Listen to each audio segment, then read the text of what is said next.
এখন আমি তোমাদের সাথে শেয়ার করবো সোনারতরী ক্যাফের এই সেকেন্ড পার্টটা, যেখানে কিন্তু আমি সাদা সাদা ভাতের সাথে নিয়ে নিয়েছি একটা মুগের ডাল, তার মধ্যে কিন্তু রয়েছে কাজু রয়েছে, তার সাথে একটা কিশমিশ রয়েছে, গাজর রয়েছে, আর দারুণ জাস্ট ডালটা কিন্তু দারুণ ফ্লেভার আসছে। আর এটার সাথে কিন্তু একটা পাতিলেবু কেটে দেওয়া হয়েছে, পাতিলেবুটা একটু চিপড়ে নিয়ে এটার সাথে ভরিয়ে খাবো। ও তো বলছে দারুণ হচ্ছে, জাস্ট দারুণ। আমারও কিন্তু ডালটা খেয়ে সত্যি দারুণ অসাধারণ লেগেছে। দেখো কিশমিশগুলো দেখো, কিশমিশ রয়েছে, এখানে কাজু রয়েছে, তার সাথে গাজর রয়েছে, বিনস রয়েছে, লঙ্কা রয়েছে, এই দিয়ে একটা বানানো হয়েছে। ভেজ ডালটা খাওয়ার পরে এখন কিন্তু পেয়ে গেছি পনির। এটা হচ্ছে কড়াই পানিরটা কিন্তু কাঁসার বাটির মধ্যে সার্ভ করা হয়েছে। আর এখানে কিন্তু একটা দুটো পনির না, তোমাদের দেখিয়ে দিয়ে গুণে কটা পনির রয়েছে। এখানে আমি দুটো নিয়ে নিয়েছি অলরেডি, আর এখানে রয়েছে 3টে 4টে 5টা 6টা 6 পিস পনির রয়েছে। আমি 3 পিস খাবো, ওকে 3 পিস দেবো, মানে শেয়ার করে খাচ্ছি যেহেতু।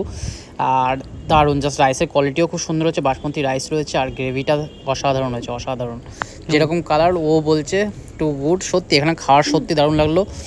আর বাটিগুলো সাইজ কিন্তু এটা কিন্তু স্পেশালি বানিয়েছে, মানে এই দেখো এই বাটির সাইজটা দেখো, একটু ছোট, পোলাওটা একটু কম হয়ে গেলো, পোলাওটা আরেকটু দরকার ছিল। যাই হোক, দুজনে শেয়ার করে খাচ্ছি। পোলাওর সাথে নিয়ে কিন্তু চিকেন কষাটা গ্রেভিটা জাস্ট অসাধারণ দেখতে। রয়েছে লেগ পিস, তার সাথে রয়েছে একটা, এইটাও কিন্তু সলিড পিসই, আর আরেকটা সলিড পিস রয়েছে, দুটো সলিড পিস রয়েছে আর একটা লেগ পিস রয়েছে। তোমরা কিন্তু এখানে দুটোই পাবে, আমি জানি না 3টে কেন আমাকে দেওয়া হয়েছে। যাই হোক, লেগ পিসটার সাথে খাওয়া যাক এটা।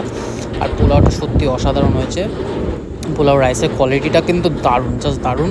আর চিকেনটা দেখো কত জুসি, কত সুন্দরভাবে কিন্তু বয়েল হয়েছে। এটা দিয়ে খাওয়ার সত্যি এত টেম্পটিং কালার সত্যি কথা বলতে কিন্তু স্পেশাল থালি পাবো, নর্মাল থালি বলাও, এর সাথে কিন্তু এক্সট্রা রাইস নিতে লাগলো না আমাদের। আমি কিন্তু একটা তন্দুর রুটির সাথে চিকেনটা একটু জাস্ট গ্রেভিটা নিয়ে হালকা করে খাবো। আর এখানে তন্দুর রুটি খেয়ে কিন্তু পরে পেটটা ভরে গেল, কারণ কি অসাধারণ হয়েছিল। রাইসের কোয়ালিটিও ঠিকঠাক মতো দেওয়া হয়েছিল। পোলাওটা আরেকটু বেশি হলে বেটার হতো, বাটির সাইজটা খুব ছোটো ছিল।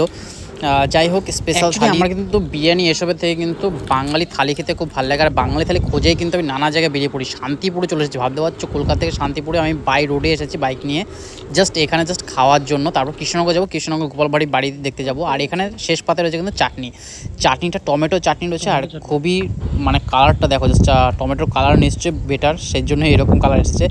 আর তার সাথে নিচ্ছি পাঁপড়। চাটনিটা যদি খেজুরি হতো আরও বেটার হতো, বা আঙুরের চাটনি এরকম কিছু হলে আরও বেটার হতো। যাই হোক, প্রাইস অনুযায়ী এরা যেরকম ডেকোরেশন আছে সেই অনুযায়ী ঠিকই আছে। আর এটা হচ্ছে টক দইটা শেষ পাতে খুবই দরকার, যে গরম পড়েছে টক দই এখন, মানে বিশেষত অনস্বীকার্য যাকে বলে।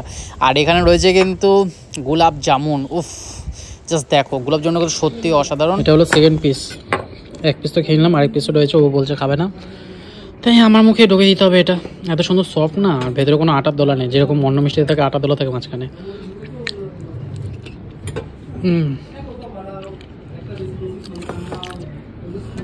দারুণ খেতে।